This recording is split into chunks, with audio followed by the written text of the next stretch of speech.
last है त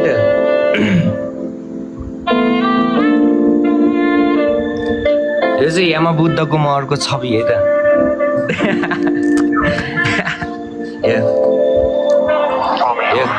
खाँचो हारेको छु जीवनमा धेरैचोटि चोट खाछु यही चोटको कारणले गर्दामा आज भोक माछु कतिलाई औषधि त कतिलाई म रोग भाछु तेरो बल सिरोमा आज निकै टोक भाछु बुझेनन् कसैले यो मनभित्रको पीडा मेरो साथ खोज्दा हात होइन दिए सधैँ घृणा बरु थाहा छैन कसरी र कसलाई पोको पीडाहरू अनौठो लाग्छ सपना कसरी म पुरा गर्नु देखिरहेको सपनाहरू भयो भाताभुङ्ग टाइम छैन कसैको यो हावादारी कुरा सुन्न स्वार्थी यो दुनियाँमा मेरो कुरा कसले सुन्छ भूमलाई छोड्दै अब हिँड्छु सपना पुरा गर्न त पनि सुन त पनि बुझ त पनि गर छोड्दै त कुरा सुन्न आफन्तकै हुन्न भर एक बारको जिन्दगी हो बाँच्दा इच्छा पुरा गरी थोरै त गति आफ्नो बढाइ हिँड्न स्याजसरी सबै फेक लाग्छ मान्छेहरू आज किन देखाउँदै चटक हिँड्छ गाह्रो हुन्छ मान्छे चिन्न बाहिर छ असल भित्र रूप भनी यहाँ सबै भिन्न अचम्म लाग्छ आफन्त तनी हुन्छन् दुश्मन किन रङ्ग फिर्दै आउँछन् दुश्मन पनि बाटो सिक्दै मलाई त बाल हिँड्छु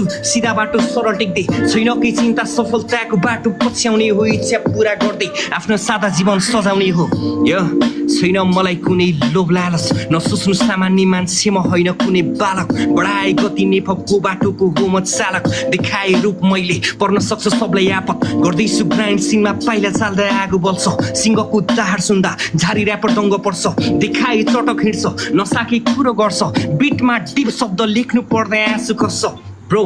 के सोचेको तैले दङ्ग परे चिनिनस् मलाई म बुद्धको म अर्को छवि यहाँसम्म आउनलाई तपस्या गरे रातमा बसी जङ्गियो बाघ अब शान्त हुन कहिले पढे वर्णन गर्न सक्दैनस् तैले मेरो कहिले पढे यमको रूप बोकी आएको छु हेरैले पनि नफुला छाती सिनमा छिर्नु पर्दै आँसु खस्छ अफ द टप हान्ने ऱ्यापरले नि सम्मान गर्छ चढेर होइन लडेर आएको यो ठाउँसम्म नसोच्नु सामान्य मान्छे म हो एक रावण नसोची बोल्दा कसम तँलाई गाह्रो पर्न सक्छ त्रिनेत्र खोले तेरो शरीरबाट टोकु झर्छ देखायो चटक भन्ला छेउन परे कहिले पनि शान्त स्वभावको छु म भन्दैछु हे अहिले पनि सरल छ बोली मिठो बोली मैले बिल्ने गर्छु जिस्काइस मलाई बिउजाइस भने तेरो छाला तार्छु